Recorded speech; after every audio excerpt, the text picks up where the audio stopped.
চিংড়ি মাছ আর মিষ্টি কুমড়ো দিয়ে সবজিটি রান্না করলে খেতে ভীষণ ভালো লাগে। আর খুব অল্প উপকরণে অল্প সময় কিন্তু এই রেসিপিটি তৈরি করে নেওয়া যায়। যা গরম পড়েছে চটপটে যা কিছু রান্না করা যায় খুব তাড়াতাড়ি কিন্তু এই রান্নাটি হয়ে যায়। একটি আইটেম দিয়ে তোমরা এক থালা ভাত কিন্তু অনায়াসে খেয়ে নিতে পারবে। চলো তাহলে দেখে নিই। ওয়েলকাম টু সোনাদার হেসেল। এই তো এখানে মিষ্টি কুমড়োগুলো কেটে নিতে, আর মিষ্টি কুমড়োটা অবশ্যই একটু কচি দেখে নিবে, যাতে একটু সবুজ সবুজ থাকে। খেতেও কিন্তু বেশ ভালো লাগে কচি মিষ্টি কুমড়ো দিয়ে চিংড়ি মাছ রান্না করলে। তো আমি মিষ্টি কুমড়োর গায়ে একটু খোসাগুলো রেখে দিয়েছি, আর এখানে চিংড়ি মাছ আগে আমি হলুদ লবণ মেখে রেখে দিয়েছি। আমি রান্না করতে করতে আমি মূল উপকরণগুলো বলে দেবো যে এখানে আর কী কী এখানে লাগছে। তো আমি এখানে তেল দিয়ে দিয়েছি, রান্নার রেগুলার তেল। তেলটা ভালো করে গরম হয়ে গেলে দুটো শুকনো লঙ্কা আর একটি তেজপাতা দিয়ে দেবো। এরপর দিয়ে দেবো জিরে। কিন্তু জিরে দেওয়ার আগেই শুকনো লঙ্কাটা একটু ভেজে নিতে হবে, তাহলে খুব সুন্দর একটা স্মেল পাওয়া যাবে।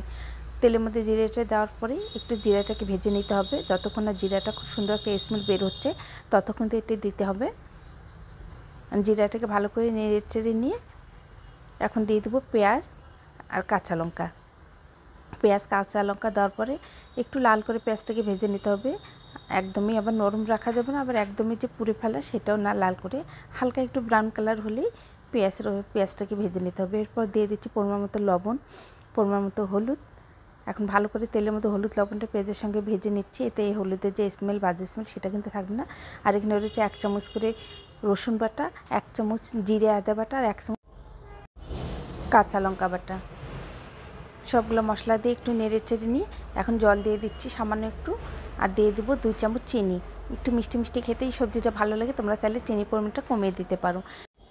এখন দিয়ে দিলাম 1.5 চামচ লাল লঙ্কার গুঁড়ো। এখন লাল লঙ্কা গুঁড়ো দিয়ে ভালো করে মশলাটাকে কষিয়ে নিতে হবে। যারা ফেসবুক পেজ থেকে দেখছো, এখনও যারা আমার পেজটিকে ফলো করেনি প্লিজ পেজটিকে ফলো করে নিও। আর যারা অলরেডি পেজটিকে ফলো করছে তাদেরকে অসংখ্য অসংখ্য ধন্যবাদ। আর যারা ইউটিউব চ্যানেল থেকে দেখছো এখনও চ্যানেলটিকে সাবস্ক্রাইব করো, প্লিজ সাবস্ক্রাইব করে নিও। তোমাদের ফ্রেন্ডস আর ফ্যামিলির ইউটিউব চ্যানেলের লিঙ্কটি শেয়ার করো। এটা এখন মশলা ভালো করে কষিয়ে নেওয়া হয়েছে। এখন চিংড়ি মাছটা দিয়ে আমি এখন ভালো করে আরও কষিয়ে নেবো। যেহেতু চিংড়ি মাছটা আমি কাঁচা দিয়েছি, আমি কিন্তু চিংড়ি মাছটা ভেজে দিইনি।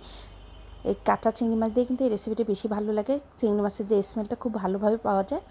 আমি 3 মিনিটের মতো কষিয়ে নিয়েছি ভালো করে, তবে ঢেকে কিন্তু দিইনি। না ঢেকে ভালো করে কষিয়ে নেওয়ার পরে এখন দিয়ে দিচ্ছি কেটে রাখা মিষ্টি কুমড়োটা। আর মিষ্টি কুমড়োর টুকরোগুলো দেখতে পাচ্ছ বেশ বড় বড় করে কেটে নিয়েছি। আর এই সিজনে মিষ্টি কুমড়োগুলো খেতে একটু বেশি মজা লাগে, বেশ মিষ্টি মিষ্টি লাগে। তো 2 থেকে 3 মিনিটের মতো আমি ভালো করে কষিয়ে নিয়েছি মিষ্টি কুমড়ো চিংড়ি মাছ। কষিয়ে নেওয়ার পরে এখন দিয়ে দিলাম জল। আর এই জলটা একবারই দিয়ে দেবো, আমি কিন্তু আর পরবর্তীতে কোনো জল ব্যবহার করবো না, এই জন্য 1.5 বাটি জল দিয়ে দিলাম। আর ভালো করে নেড়ে চেড়ে নিয়ে এখন ঢেকে দিব। পুরো রান্নাটা আমি এটা হাই ফ্লেমে রান্না করে নেব।